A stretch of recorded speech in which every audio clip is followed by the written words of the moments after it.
And we thank you for joining us. I'm Andy Lascano. It's Election Day across the nation, and neighbors have been heading to the polls all day. We're going to lead things off by checking in with Adam Beam, who joins us now live in the studio with a look at the electoral map and some of our state elections. Adam, what can you see so far?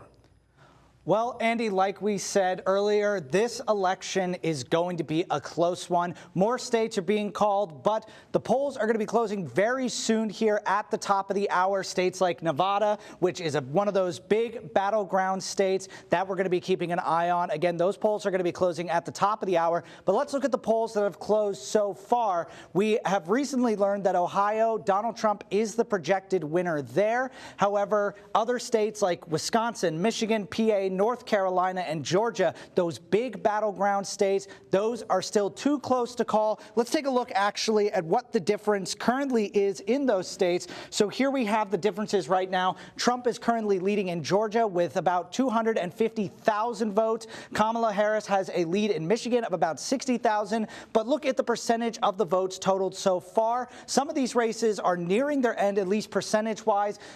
Georgia and North Carolina, about 77% in Georgia, North Carolina 63%, all the while Michigan is only 14%. Let's also take a look here at Ohio. Donald Trump, that projection is coming with about 63% of the votes. Trump is leading of about 447,000 votes.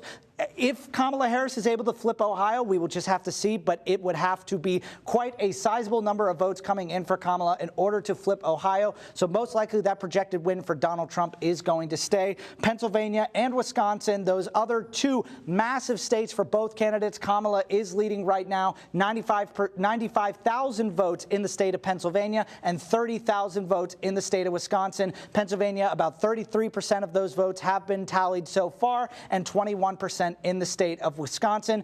The expectancy that we're going to see the final results for Pennsylvania and these battleground states is unlikely, but we'll just have to keep it going here throughout the night. But Andy, that's what we're looking at.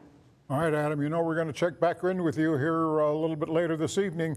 You can stay with KRIS 6 for real-time election coverage online and on our streaming app.